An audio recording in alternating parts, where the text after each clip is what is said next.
We're live from AMA Higher Ed in Las Vegas, Nevada. I'm with Brittany Trafis. Brittany is Executive Vice President of Client Partnership at Fathom.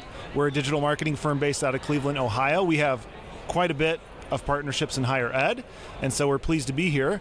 What's interesting about AMA Higher Ed is it's a terrible name, because the true name of this event is American Marketing Association Symposium for the Marketing of Higher Education. It's the longest name. You would think any marketer worth his or her weight would come in here and say, why are we doing this to ourselves? This is a terrible event name. I heard a joke today. Let's hear it. What the joke is? Let's hear it. If you put a bunch of marketers in a room, higher education marketers, and you wanted them to come up with the worst branding in the world for a program name, you know what they'd call it? Liberal arts. That's a higher ed joke for you. Wow. That was in the keynote this morning. Okay. Got a good laugh. We love AMA. We love AMA Higher Ed. This has been a great event for us, and we want to bring you a day one recap, very brief segments of some interesting material we've heard from speakers in conversations with marketing leaders. So without further ado, the day one recap coming at you. So Brittany, you and I started off in the same room. The keynote for today was from the president of Kaplan Partners, Brandon Bastide. Okay, and so he laid out this case for change for all higher ed marketers. And I was able to attend this part, but missed the latter half. So I want you to fill me in. Here's the case for change, this sort of mounting evidence that Brandon brought forward. It's this. In higher ed, tuition is up 400% since the 90s. Tuition outpaces consumer price index by more than 2 times in that same period. 13% of Americans believe college grads are work ready. Confidence in higher ed is down more than any other competence index. Enrollment has been down for 8 consecutive years. Overall state-level fundings of higher education is down $9 billion below 2008 levels. And the college-going population in the U.S. will now fall off a cliff in 2025. And he actually started this time visually without saying a word. Yeah. It was an interesting moment. It was powerful. And so he posed a question to the room, and it was this. How can marketing leaders respond to this level of change? And then I had to leave. So I'm curious, did he answer that question? Did he provide any solutions? Do you feel better as a marketing leader and as one who partners with marketing leaders in higher ed that we can respond to that mounting change, most of which is not very positive, and can we drive it in a different direction? Yes, I mean, it was definitely a really powerful keynote, as he did start it off silent, as you mentioned, and all he did was take public information and string it together to tell the story, and the room was silent. He posed the question and said, this is the case for change. So he highlighted a lot of key areas, one being cost. So you need to run the university like it's a business. You need to cut costs, cut those expenses, and start looking for new revenue sources. Seems simple, right? He also talked about generating new products. So he went through, he highlighted a bunch of different products. But at the end of the conversation, it felt like everyone was left in the room saying, I'm just marketing though. I'm just enrollment. That's above me. That's the president. That's the board of trustees. And I even heard some conversation around after that. So it was a really powerful presentation, but what do I do if I'm just marketing or I'm just enrollment? And so it really brought like a few key thoughts to me.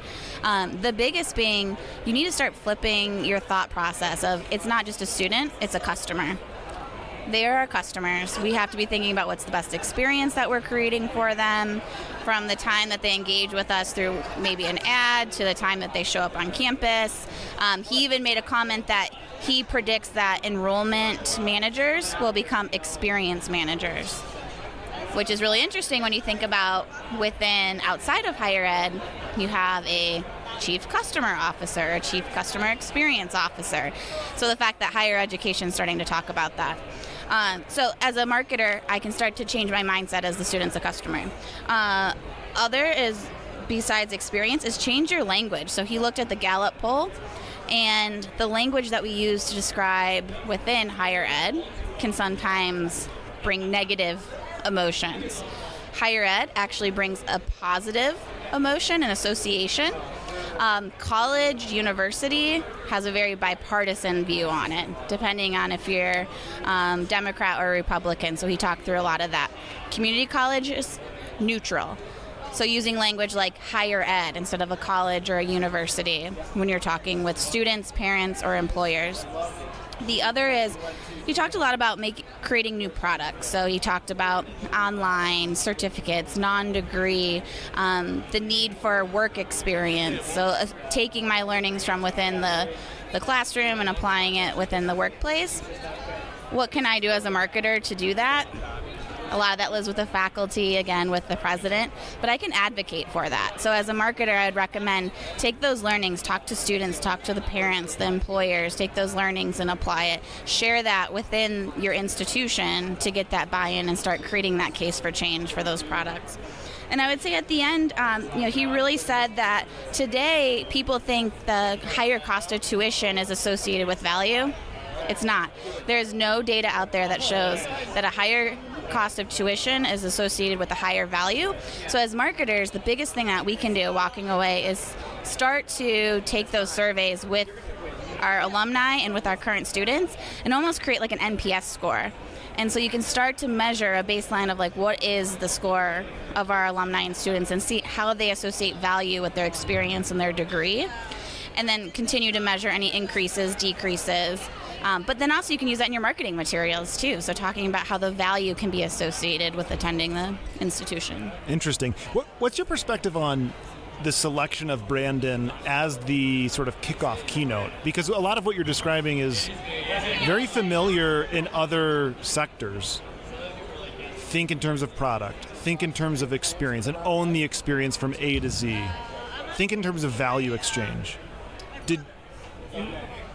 Did you read the room at all? Like, what was the perception of the president of Kaplan Partners, who has sort of Kaplan has sort of a varied history and position in the higher ed industry?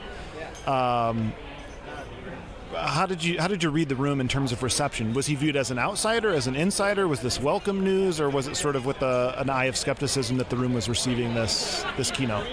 I think he was really perceived as being an expert. So he's been around for so long. He's done a lot of these reports. He's known as an industry expert. So I don't think they saw it as like, oh, he's with Kaplan Partners, more so as he's bringing us the data and he's the one that's doing a lot of the research. So I guess you could say as a third party as bringing that outside perspective. Interesting. Okay, we are going to shift to our lightning round, so to speak. We went to a number of different sessions. We all split off and went different ways. What was sort of the highlight of the additional sessions you went to? Let's turn there first. Jim, it's my favorite session. I go to it every year. E-Expectations report. Okay, who puts that out? RNL, formerly known as Ruffalo Noel Levitz. Okay, so what did you learn in that session, and what was most interesting? So every year they do a report where they look at trends and what students want. They are seeing consistent trends across website being the top driver for information. They also continue on cost, scholarships, programs information. What was most interesting, though, is the change in terms of text. So for years we've been talking about how text is important. Text is showing sophomores, juniors, and seniors want to be engaged. Seniors expect you to text them from the moment you apply. Okay. Is that different from last year? Is that a shift, or is that sort of a continuation of what you heard last year? It is a shift. So they're seeing an increase in terms of 79% wanting to have SMS or text engagement. Okay. Got to get with the text.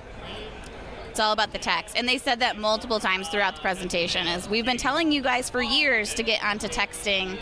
It's time to do texting. Interesting. Okay, next segment. I went to a breakout session titled Presidential Perspectives, Marketing Matters. And so it was a panel discussion, 3 presidents, actually 2 presidents. So the president of William Peace University, president of Cal Poly, and then the chief of staff at DePaul University, which is my alma mater, and brought those perspectives on sort of highest perspective in university leadership around why does marketing matter. What was most interesting is, I believe this was from the president at William Peace, Brian Ralph.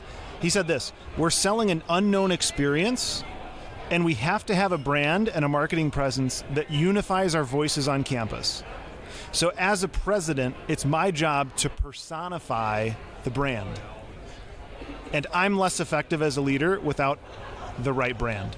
Really interesting from a university president. I've not heard that in terms of that. So I found that really interesting. That was a really insightful panel discussion. How did the room respond to that? They were eating it up. So the room was packed. I came in maybe a minute late, had to go to the front row because it was packed out. And the room had a ton of questions for these guys and was just soaking up every word that they had to say. So very interesting. All right, next segment. What's another session you went to today? It's all about adult students. So there's two themes, adult students and Gen Z. Let's talk about adult students. So there was a breakout session, and it was the lunch keynote. So there was a panel.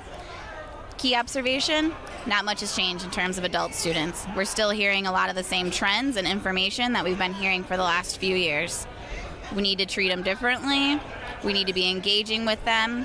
I think the biggest insight for me that was actually new information came from the breakout that I went to, and it's how you associate cost. So when they surveyed adult students would rather spend more for their total investment in their tuition if they can have a lower annual cost and take longer to complete their degree.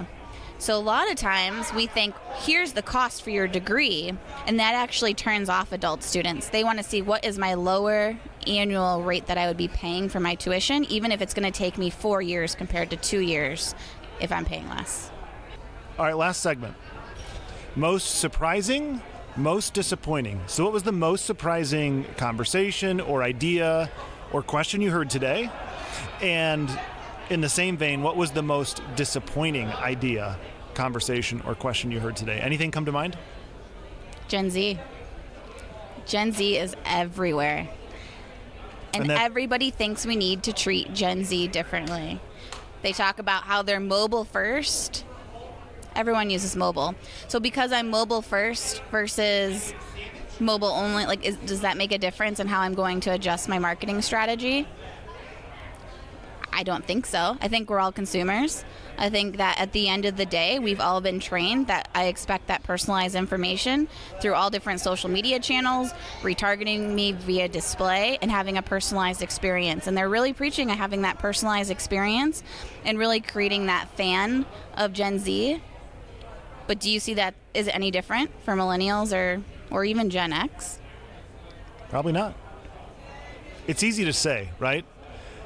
So without being too sort of cynical about it, is it just the lazy way out to sort of be interested and hyped about the new thing? And in this case, let's talk now about Gen Z because we're getting sick of millennials? Is it as easy as that? I think it's the newest hot topic. And I mean, both sessions, people were sitting on the floors in the aisles and all the way around the walls because they're just looking for information on Gen Z. And I think people are just looking for a reason to be able to associate the decline in enrollment and what they need to change in terms of their strategy. But again, take it back to the keynote session. Is it really about Gen Z? I think if you correlate the two, it's not. And you might have an article that sort of brings a perspective forward about how you think about generational marketing and what really matters in higher ed. Perhaps the generation fallacy. Sounds like a good read. Okay, most sort of interesting for me actually came from that panel with the presidents, so presidential perspectives at the university level. And at the end, a marketer actually raised her hand and asked a question that was, in one sense, very tactical, but I felt like encapsulated a lot of the higher ed experience for marketers. And she asked this: when your president approaches you and indicates that he or she has seen a billboard advertisement for a competitor, what is the best response to engage that question? That is a great question. We hear that from our clients all the time. All the time. That comes up all the time. And so the chief of staff from DePaul had a really great response. And it was, in one sense, very simple, but I think it sort of invites a deeper conversation with university leadership, which is, when they're asking, I saw a billboard, and what are we doing to combat that sort of competitive presence? As a marketer, you need to show them the plan, remind them that we agreed to the plan, and then demonstrate how you're measuring the plan. And so it's as simple as, number one, it invites you to sort of invite them into the roadmap of your marketing strategy, if you will. This is what we're going to do. This is how we're going to measure it. This is how we're going to accomplish it. And then when they question that, you just bring that back out and demonstrate this is something we've agreed to, and we're making progress against it. So very simple, but I think something maybe that higher ed marketers aren't doing enough of, and that's generally an easy conversation to have. That's great. I think that's really simplified, because often they struggle with how do I respond to that. So that's day one at AMA Higher Ed. Meet you here tomorrow. Day two, let's do it. See you for day two.